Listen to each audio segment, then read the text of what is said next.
Good evening.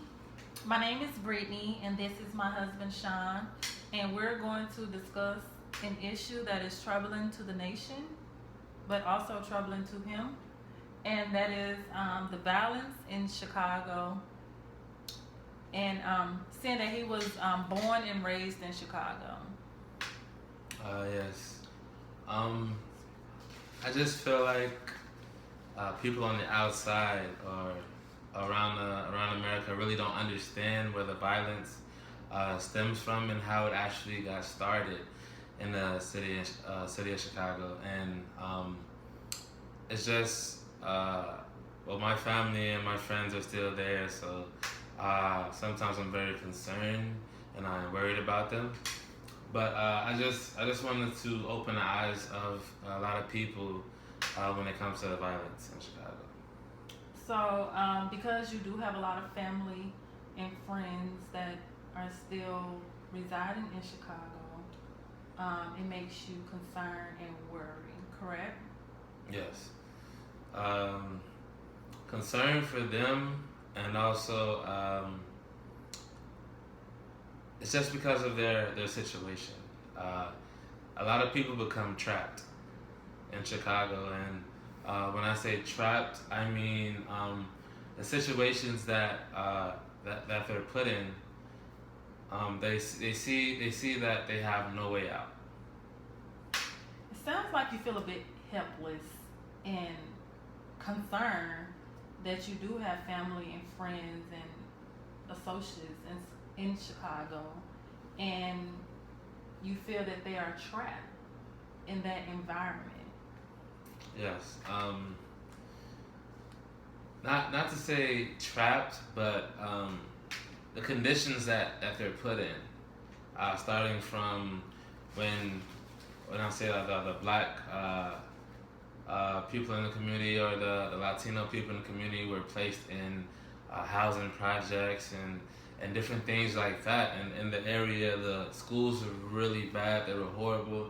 So when you're coming up in those situations and in that environment, with there's so many gangs and everything like that. When you come up in that environment, it's kind of hard to uh, pull yourself up and make something out of yourself and to get out. And you actually, a lot of them don't have the means to get out of Chicago.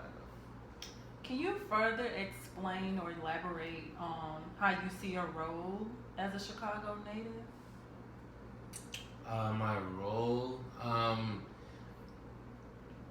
my role as a native of Chicago. I try to personally, my family, my friends, anyone back home. I try to call them and give them uh, different advice or different things to try to get out of the area because of the violence and because things are so crazy now. Um, the I got out through the military, and not everybody that are there can actually use the military to get out because once you're an ex-con or anything like that, you can't get into the military. So it's kind of hard for people with a record to work, to get into college, to find any kind of employment or better their lives because with that stamp of an ex-con on your record, the only way they have to go is to the streets. So, what do you mean? You say you feel um, like it's a trap. What do you mean by trap? When you say you feel like it's a trap, what exactly does you mean? Okay, take for instance. I'm gonna give you an example. I'm gonna take you into a uh, an average home Mm-hmm. in the South Side of Chicago. So say you were born into a family where your mother, your father, your uncles, your aunties, grandparents, everybody were either gang affiliated or sold some type of drugs or anything on the streets. In Chicago, it's very territorial. So um, you can live on one block, and the next block it can be some people that you had issue with. or another gang, rival gang or whatever like that.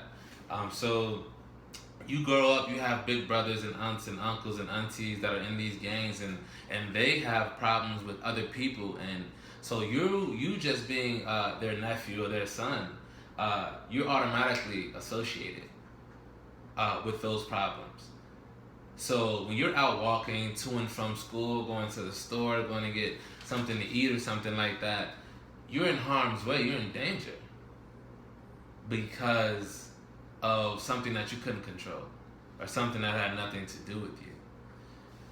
You think maybe like more outreach programs in the low income neighborhoods and where most of the game occur, more outreach program, more people going into the neighborhood talking to these kids and trying to get them away from